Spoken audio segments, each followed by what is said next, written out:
and I gave it credit maybe before. People were like, "Hey, don't be fooled." Like, geez, everybody coming up to me is like, "Hey, don't underestimate this course." I'm like, "I'm not going to underestimate it." And then we got to that last hill, and I'm like, "Okay, it's a real hill." Like, but yeah, I think that it's a national championship, and I wanted to come to perform. And I didn't run as well as I'd like to. All things considered, I'm starting my season. I think this is the very beginning, and when you get your ass kicked once, like okay, I got to get really back into it, and really put my head down and start putting in big miles now. Yeah. How long have you been back to training? My first workout was 2 weeks ago today, so I was like, it wasn't, it was enough to come in and I think see where my fitness is. But it's still a national championship. Like I didn't come here just to race it. I wanted to perform. With that said, I think there's a lot more time to really put in some good volume. And have you been back in Flagstaff with Mike, or where have you been? I've been home. I've been up in Crested Butte with the Boss Group. Okay. My girlfriend, Katie Rinsberger, she trains with them, and Emma and Joe Bosshard were like, "Hey, you can come up and train with us for a little bit." And I just did, some easy runs with them, one workout, and then I came down to Colorado, or to Denver, did a couple workouts to get a little more speed in before this race, and then so now I'm going back to Flag after this. Yeah. Anything else between now and like indoors, or? No. I think this was a good indication that I really need to get back into it. Like I need to actually train, really. So this is there's no more races until then. How much of that first mile sting today? Was that a surprise on the legs? Well, no, it wasn't that. The first mile wasn't that bad. I don't even know what did we run the first mile? I didn't say. You guys were just a little under 4:30 pace at 2 miles. Yeah, it wasn't. I don't think it was anything crazy. Like the race wasn't. The only crazy part was the bus that almost hit us the first mile. I was fortunately on the other side, but nothing really. I don't think it was a stinger's race so much as this. Like you had to have good fitness coming in. Like that last mile was a real strength race. There are a couple of really good free agents on the market right now in terms of potential training partners. Are you recruiting? I'm not recruiting. Mike says we're not a team. So we're just a group of individuals training really hard, trying to chase Olympic medals. So we're not a team. Why is that his way of framing it? Why doesn't he just call you guys a team? I think I think if you have, Mike's more about getting the most for the athletes. I think if you have more individualization for your athletes, the athletes have more power. The more, you would think as a team you have more power, but collectively, actually, if you're a group of individuals who work as a team, the athletes have the most power. So do you think of yourselves as a team in your head, or you don't? I think you have to ask each person. I do. Yeah. We come to practice every day, we run together, we're a team. But for all intents and purposes, we're not. Is there no team name in the works? What? No team name in the works? No, you have to ask Bobby. I don't have a team name. We're team hard work. Do you think your success since leaving Bowerman has in any way shown others you don't have to be here to run well, that you can take other formulas and make it work? I think, probably. Yeah, honestly, there used to be a thought on Bowerman, this is it. This is the top of the game, and I think now it's not the only ticket in town. Bowerman's still really good. They're not going anywhere, but I still think there are other teams now that are up there and competitive. Were you surprised by all the exits the last 2 weeks? Elise and Cooper? I didn't think they'd leave this year. I think it's leaving this year during the Olympic year is something that I wouldn't probably do.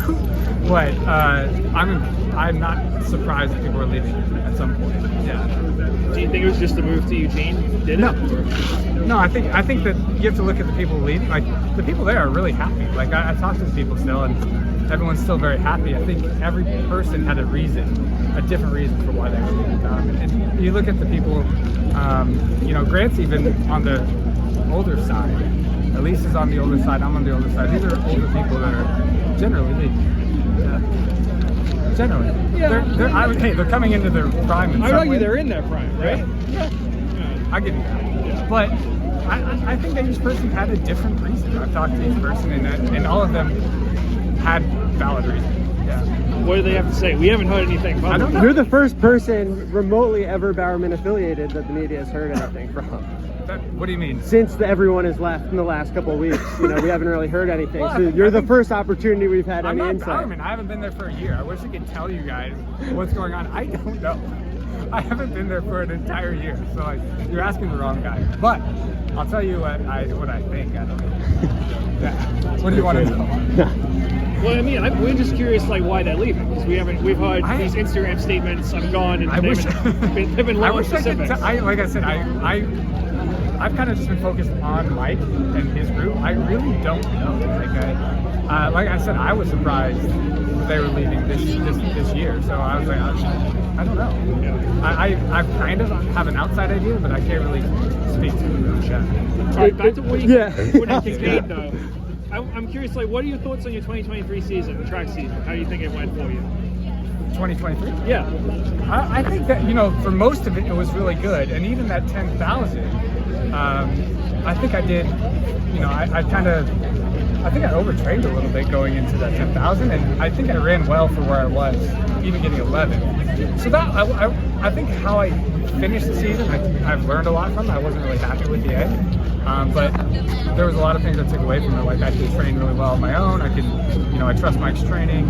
Overall, the season was awesome. And it was a big change to really to have a PR in a year where you change groups. I think was a big deal for me.